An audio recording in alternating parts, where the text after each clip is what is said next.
Um feliz sábado a todos. Que a graça e a paz de Cristo seja com cada um de vocês.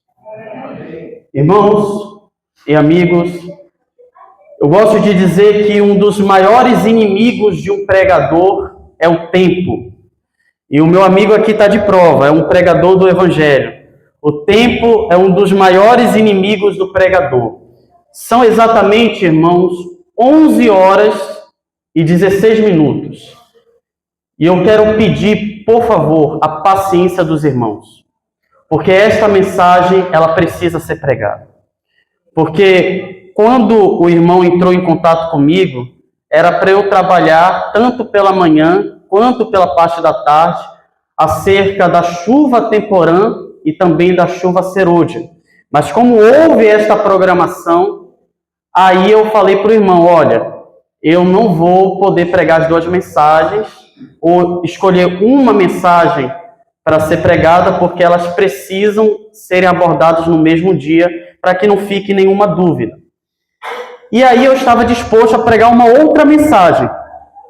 Só que, irmãos, na quinta-feira, eu estava no sofá, e aí Deus me entregou uma mensagem. E esta mensagem eu quero entregar a vocês. E que mensagem é esta? Ela se encontra no Evangelho segundo escreveu o apóstolo João, no capítulo 21. Nós iremos meditar no versículo 19. Evangelho segundo escreveu o apóstolo João, capítulo 21, versículo 19. E desde já agradeço a liderança pelo convite e pela oportunidade que vocês me concedem de poder pregar a poderosa palavra do Senhor. João, capítulo 21, versículo 19. Aqueles que encontraram, possam ouvir um amém? Amém. Em honra a este livro, eu quero convidá-los a se colocarem de pé para a leitura da palavra do Senhor. Evangelho segundo escreveu o apóstolo João, capítulo 21, versículo 19. A Bíblia nos diz: Jesus disse isso para significar com que tipo de morte Pedro havia de glorificar a Deus. Depois de falar assim, Jesus acrescentou: siga-me. Vamos ler novamente este versículo. Jesus disse isso para significar com que tipo de morte Pedro haveria de glorificar a Deus. Depois de falar assim, Jesus acrescentou o que, igreja? Segue-me. Eu quero pedir para que os meus amigos que compõem a plataforma possam se retirar e os demais podem tomar vossos assentos, por favor. Meus queridos, com base nesse texto, eu quero trabalhar o seguinte tema: perguntas que confrontam a nossa fé e exigem respostas. Perguntas que confrontam a nossa fé e exigem respostas. O contexto do capítulo 21, Cristo está diante de Pedro e alguns discípulos. E Jesus, agora ressuscitado, ele vai confrontar Pedro com uma pergunta em 3 momentos específicos. E que pergunta é esta que Cristo confrontou o apóstolo Pedro? Pedro, Simão, filho de João, você me ama mais do que este? Sim, Senhor. Tu sabes que eu te amo. Apacentas as minhas ovelhas? E aí eles estão conversando e de repente Jesus faz novamente esta pergunta: Pedro, tu me amas? Senhor, tu sabes que eu te amo. Então apacentas as minhas ovelhas. Só que Jesus não para por aí. Jesus quer ir mais profundo com Pedro. Cristo quer ter acesso ao coração de Pedro. Jesus faz novamente a pergunta: Pedro, tu me amas? Pedro, entristecido, ele vai dizer: Senhor, tu sabes de todas as coisas. Tu sabes que eu te amo. Então, Pedro, apacentas as minhas ovelhas.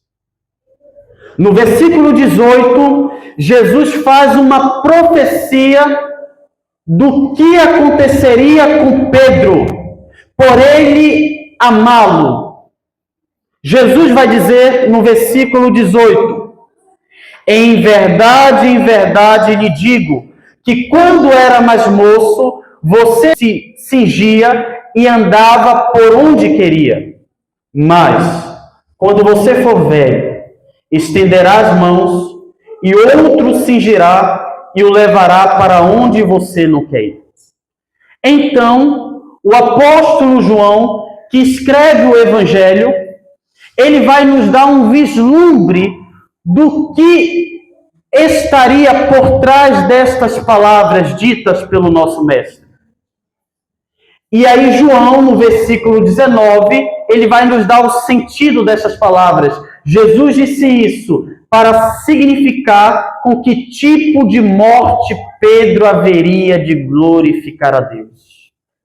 Ou seja, meus queridos, Jesus indicou para o apóstolo Pedro qual seria o seu fim. E qual seria o fim deste homem? Morte. Morte de cruz. E vocês conhecem a história. Com o passar dos anos, Pedro, ele é preso, ele é levado para Roma, ele é julgado por Nero e sentenciado à morte. Morte de cruz. De acordo com a tradição, e nós podemos ver isso no livro Atos dos Apóstolos, escrito por Ellen White, ela vai escrever este acontecimento. Pedro, ele é levado diante do local da sua execução. E quando ele vê aquela cruz, ele se lembra daquilo que ele havia feito com o seu mestre, quando lhe perguntaram: não és tu aquele que andava com este homem? Pedro disse: não, eu não o conheço. E a Bíblia diz que ele falou isso por 3 vezes, a tal ponto que ele praguejava. Então Pedro, ao contemplar aquela cruz, ele vai dizer: crucifiquem-me de cabeça para baixo, porque eu não sou digno de morrer como meu mestre. E Pedro foi crucificado de cabeça para baixo. Mas, irmãos, o que me choca é o convite que Jesus faz para Pedro. No versículo 19, depois de Cristo indicar o tipo de morte que Pedro haveria de glorificar a Deus, Jesus acrescenta qual palavra, irmãos? Segue-me. Note, irmãos, que este convite não é para ser um apóstolo. Este convite não é para que Pedro tivesse um cargo político. Não era para uma vida de riqueza e bonança. Mas esse convite nada mais era do que para a morte, para o martírio. Pedro, siga-me. Siga-me para a morte. Segue-me para morrer por amor do meu nome. E a Bíblia diz que Pedro, ele aceitou este chamado sem questionar e sem murmurar. Pedro havia aceitado o seu fim. Com base nesse contexto, eu gostaria de trabalhar um pouco com vocês esta palavrinha: siga-me ou segue-me. Porque nós recebemos esse chamado. Em um momento da nossa história, nós ouvimos, seja através de uma pessoa, ou seja através da palavra de Deus, ou através dos lábios do nosso Salvador, esta palavra: siga-me. E muitos dos que me ouvem nesta manhã aceitaram esse chamado, mas aceitaram sem parar para analisar, para refletir e para pensar o custo desse chamado. Muitos ouviram: segue-me, aceite ser batizado, mas não pararam para analisar o custo de seguir a Jesus. Tendo isso em mente, eu queria falar com vocês rapidamente acerca desse filme. Esse filme foi lançado no ano de 2016. Silêncio. Quantos aqui já assistiram esse filme? Este filme conta a história de dois padres jesuítas. Estes padres, eles foram enviados para o Japão e neste período em que estes missionários jesuítas foram enviados para o Japão, era um período em que o cristianismo não era aceito, não era bem visto. Ou seja, ser um cristão nada mais era do que morte. Era algo ilícito no Japão. E eles foram com o intuito de investigar o desaparecimento do mentor deles e também de fortalecer a fé de alguns irmãos que estavam sendo perseguidos por amor a Jesus. E em um momento desse filme, há uma fala muito interessante desse jesuíta. Esse jesuíta, ele está sendo perseguido e enquanto ele vê cristãos sendo mortos, a sua cabeça estando a prêmio, ele vai fazer 3 perguntas.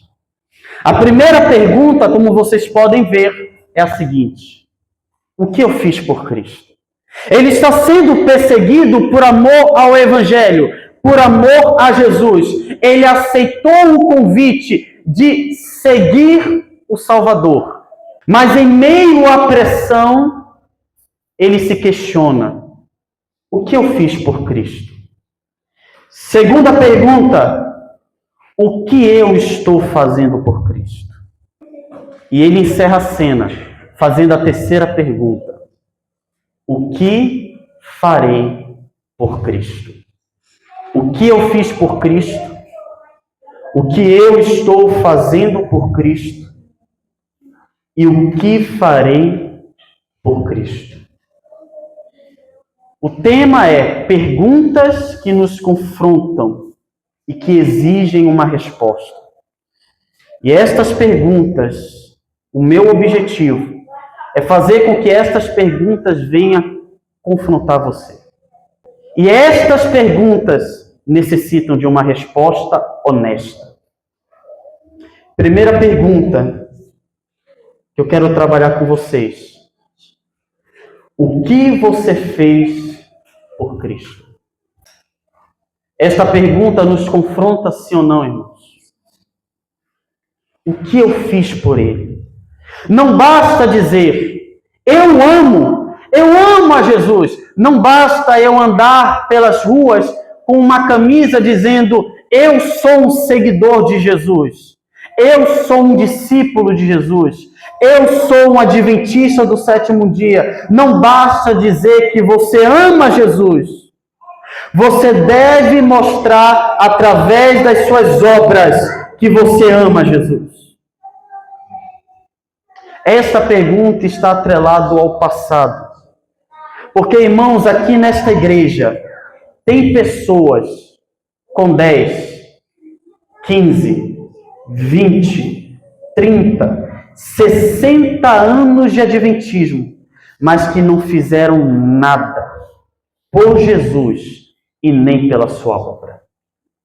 Aqui tem pessoas que suas mãos estão vazias.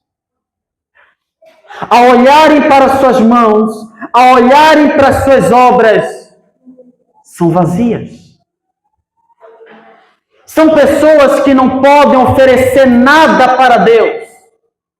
Que se Jesus voltasse hoje e perguntasse: filho, o que você fez por mim? Não teria nada para apresentar diante de Deus. Meus queridos, no dia do juízo, o Deus de toda a terra irá cobrar de nós tudo aquilo que Ele colocou em nossas mãos. O que você fez por Cristo? O que você fez por Jesus? Durante estes anos em que você frequenta a igreja adventista do sétimo dia, o que você tem feito por Ele? Segunda pergunta: o que você está fazendo por Cristo? O que você está fazendo por Cristo? Meus queridos, há um poema com o seguinte título: Morri na cruz por ti. Você pode encontrar este poema em formato de canção, em formato de hino, na harpa cristã, no número 569. E esse poema, ele começa da seguinte forma. Eu gostaria do máximo da sua atenção, porque eu não coloquei este poema aqui no slide, mas eu fiz questão de colocar esta imagem aqui. E enquanto eu leio este poema, eu gostaria que você olhe para esta imagem e que você ouça a voz de Deus. Olhe para essa imagem e escute atentamente o que diz esse poema. Morri na cruz por ti. E este poema começa da seguinte forma. Morri na cruz por ti. Morri para te livrar. Meu sangue ali verti e posso te salvar. Morri na cruz por ti. Que fazes tu por mim? Morri na cruz por ti. Que fazes tu por mim? Vivi assim por ti, em dor, em dissabor, e tudo fiz aqui para ser teu salvador. Morri na cruz por ti. Que fazes tu por mim? Morri na cruz por ti. Que fazes tu por mim? Sofri na cruz por ti, a fim de te salvar. A vida consegui, que tu irás gozar. Morri na cruz por ti. Que fazes tu por mim? Morri na cruz por ti. Que fazes tu por mim? Eu trouxe a salvação dos altos céus, o louvor, é certo meu perdão, é grande meu amor. Morri na cruz por ti. Que fazes tu por mim? Morri na cruz por ti. Que fazes tu por mim? Irmãos, esta pergunta nos confronta, porque ela questiona o nosso presente. O que você está fazendo por Cristo? Há muitos adventistas que não fizeram nada por Jesus no passado e não fazem nada no presente. Meus queridos, o nosso Salvador morreu na cruz. Ele derramou o seu precioso sangue. Ele foi torturado até a morte para que você tivesse o privilégio de ter a vida eterna. Mas por que, diante deste amor, diante deste sacrifício, você ainda permanece na ociosidade? Porque diante deste cenário, porque diante desta imagem, você ainda permanece apático? Há muitos que não estão nem aí, nem para Deus, nem para a sua obra. Há muitos adventistas, e talvez possa ser você, há muitos que pisam no sacrifício de Jesus, por não quererem falar desse amor que salva e que liberta o pecador do pecado. Jesus olha para mim e para você, meus irmãos. Jesus olha para nós e Ele nos questiona. morri na cruz por você. Agora, o que você tem feito por mim? Ou o que você está fazendo por mim? Terceira e última pergunta. O que você fará por Cristo? Se você foi confrontado pelas duas perguntas anteriores, esta pergunta não tem apenas o intuito de confrontar você, mas requer mais do que uma resposta elaborada. Ela requer uma decisão e uma ação. O que você fará por Cristo? O que você fará depois desse sermão? O que você fará depois do culto? O que você fará após o almoço? O que você fará após o sábado? O que você fará no domingo? O que você fará durante a semana? O meu objetivo com esta mensagem é fazer com que vocês tenham em mente estas perguntas e que vocês se façam estas perguntas sempre quando vocês acordam pela manhã. No exato momento em que vocês abrirem seus olhos, se façam estas perguntas. O que eu fiz por Cristo? O que eu estou fazendo por Cristo? E o que farei por Cristo? Meus queridos, eu quero encerrar lendo 3 textos do Espírito de Profecia. Veja o que a serva do Senhor, a mensageira do Senhor, tem a nos dizer. Preocupamo-nos muito pouco pelos inconversos. Nunca houve um tempo em que o mundo precisasse mais de nós do que agora. Por toda parte ao nosso redor, há cidades inadvertidas. Pessoas estão a perecer. E o que estamos fazendo? Há pessoas dentro da nossa casa que estão perdidas. E o que você está fazendo? O seu marido está perdido dentro de casa. O que você está fazendo pela salvação dele? Os seus filhos estão perdidos dentro de casa. E o que você tem feito pela salvação dos seus filhos? Os seus parentes estão perdidos. E o que você tem feito por eles? O que nós temos feito por eles? Precisamos sentir por essas almas. Precisamos sentir por elas. Por elas quem? Pelas prostitutas. Pelos adúlteros. Pelos ladrões. Pelos homossexuais. Pelos drogados, pelos inconversos, pelos ateus. Precisamos sentir por essas pessoas uma responsabilidade tal como muitos de nós jamais experimentamos. Precisamos sentir dor por essas almas. Precisamos chorar por essas almas. Quantos de nós já fomos para o shopping, para a praça, para a faculdade ou para o trabalho?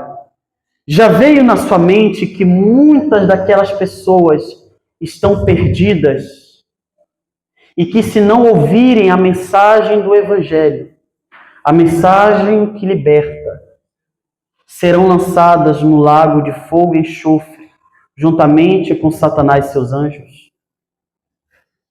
Você já olhou para dentro da sua casa, a tal ponto de você perceber que há pessoas que, dentro da sua casa, que estão sem a presença de Deus?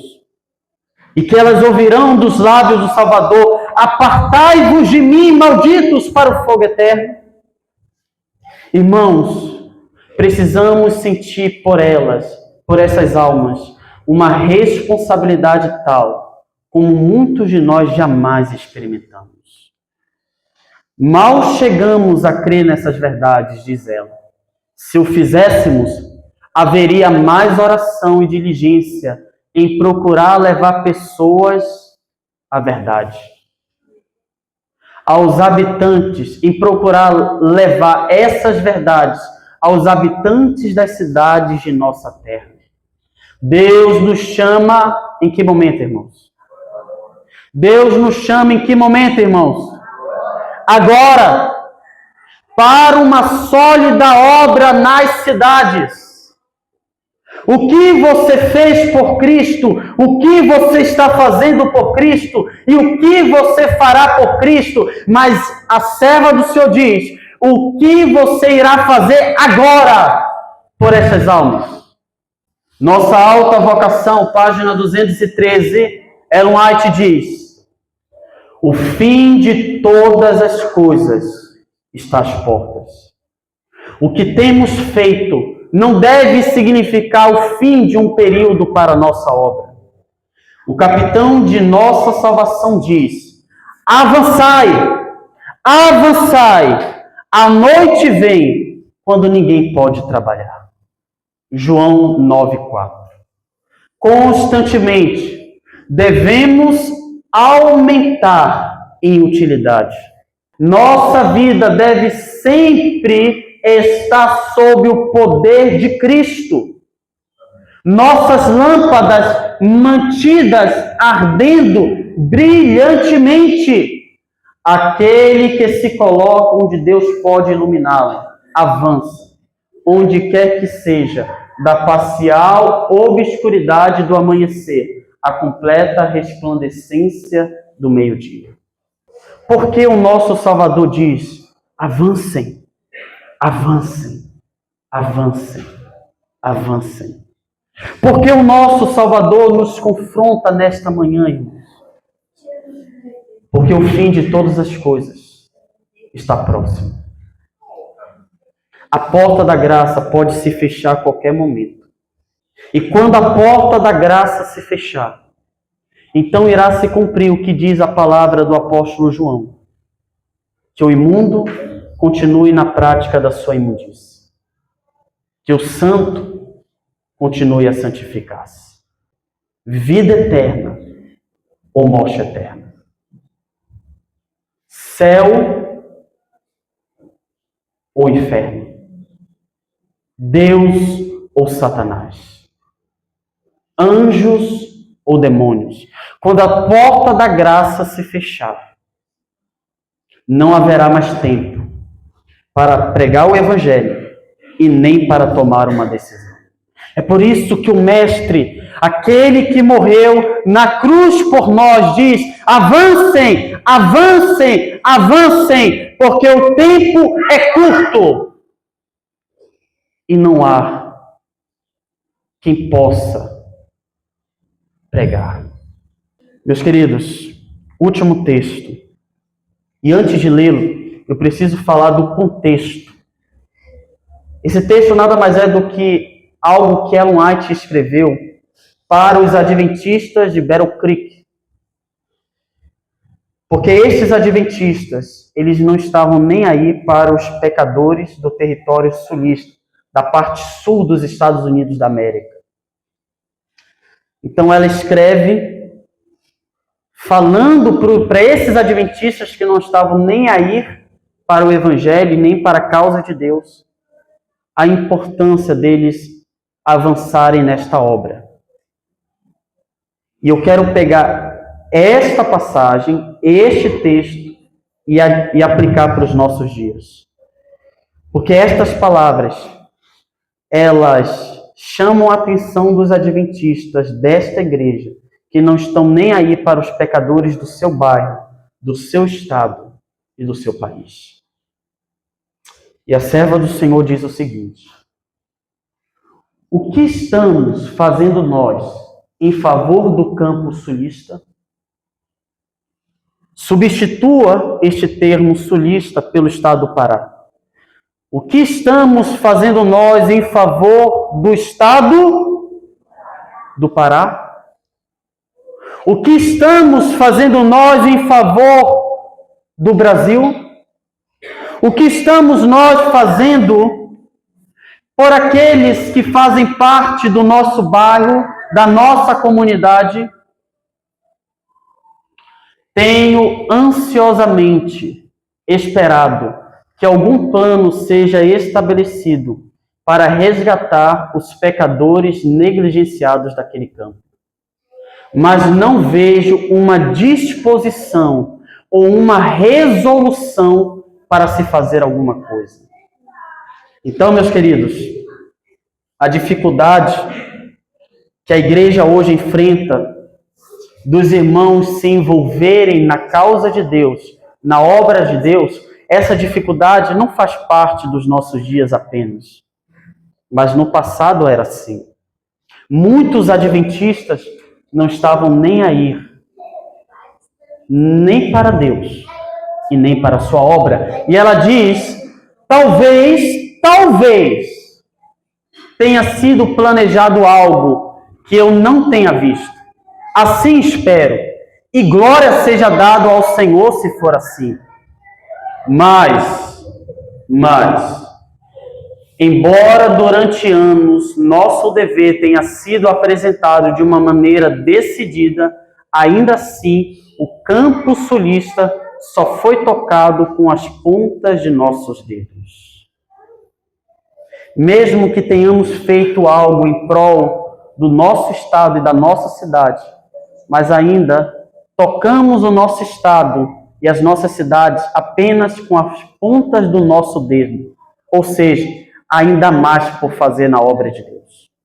Ainda tem muita coisa a se fazer no reino de Deus. Ainda tem muita coisa a se fazer por este mundo, pelos pecadores. Sinto-me agora, diz a serva do Senhor. Sinto-me agora profundamente impressionada ao trazer novamente diante de você essa porção negligenciada da vinha de Deus. Esse assunto é trazido vez após outra diante de mim. Fui despertada durante as horas da noite, e a ordem veio: escreve as coisas que revelei a você, quer os homens atendam, quer deixem de atender. Carol, se aproxime, por favor. Meus queridos, eu não sou um profeta. Eu não sou um profeta como Ellen White ou como João, que teve revelações do alto. Eu sou apenas um mensageiro da palavra de Deus. Se o Deus Todo-Poderoso, ao se revelar a esta mulher, disse que ela deveria escrever as coisas que ela havia visto, e o que ela havia visto no contexto, a negligência do povo de Deus em relação aos ímpios. E ela deveria exortar e repreender o povo por conta dessa negligência. Meus queridos, se Deus levantou esta mulher para repreender os adventistas do sétimo dia, através dos seus escritos, nesta manhã, Deus está nos repreendendo através da pregação, mas com o intuito de despertá-los, para que vocês venham ter uma outra visão dos ímpios e dos pecadores. Para que vocês possam ser tomados por um senso de amor pelas almas perdidas. Para que vocês venham ter mais amor pelas almas, a tal ponto que vocês digam, como certo missionário chamado John Knox disse certa vez: eu não quero comer, eu não quero beber. Como eu posso comer? Como eu ouso beber com a minha nação perdida? Como eu ouso ter fome? Como eu ouso colocar a minha cabeça no travesseiro, sabendo que hoje há almas que estão perecendo por causa do Evangelho? Chegará um dia em que todos teremos que comparecer diante do tribunal de Cristo e Alisson. E diante desse tribunal, Cristo irá fazer as 3 perguntas que foram trabalhadas nesta manhã. O que você fez por mim? Enquanto você estava vivo nesse mundo, o que você estava fazendo por mim e o que você faria por mim. Resumindo, Jesus vai perguntar para mim e para você: você me amou? Você me amou através da sua boca e através das suas obras? Deus hoje nos convida a amar Ele acima de todas as coisas e amar a sua obra e principalmente os pecadores que nos servem. E nesta manhã Deus faz um apelo. E que apelo é este, Gabriel? Vocês me perguntam. Quantos de vocês querem responder estas 3 perguntas através de suas obras? Quantos de vocês nesta manhã desejam ser tomados por este amor que a Bíblia nos convoca a ter pelas almas perdidas? Se esse for o teu desejo, de ser como teu mestre e de ser aquele que ama as almas perdidas e que quer entrar na obra de Deus, enquanto a Carol, a jovem Carol, estiver louvando a Deus, eu não quero que você apenas se coloque de pé. Eu gostaria que você viesse aqui à frente, dizendo: Senhor, eis-me aqui, envia-me a mim. Eis-me aqui, envia-me a mim. Senhor, se ainda não fiz nada por tua causa, eis-me aqui, envia-me a mim. Senhor, eis-me aqui, envia-me a mim. Medite na letra desse louvor. Se hoje vocês ouviram a voz do Senhor, não endureçam o vosso coração. Ai, irmãos, como que nós precisamos, irmãos, como nós precisamos ser imitadores de Jesus. Meu coração se alegra sempre quando fala acerca desse nome, porque só Jesus tem o poder de nos motivar em meio às trevas. Só Jesus tem o poder de nos fazer caminhar para o Calvário com a cabeça erguida. Como o apóstolo Paulo, quando ele foi a caminho do seu martírio, ele dizia: quanto a mim, já estou sendo oferecido por libação e o tempo da minha partida é chegado. Combati o bom combate, completei a carreira, guardei a fé. A coroa da justiça me está guardada, na qual o seu reto juiz me dará naquele dia, não somente a mim, mas a todos aqueles que amam a sua vida. Por quê? Porque Jesus, aquele mesmo que disse para Pedro: segue-me, o mesmo Jesus apareceu para Paulo, melhor dizendo, Saulo, no caminho de Damasco, e disse: levanta-te, vá até a cidade, lá te dirão o que deves fazer.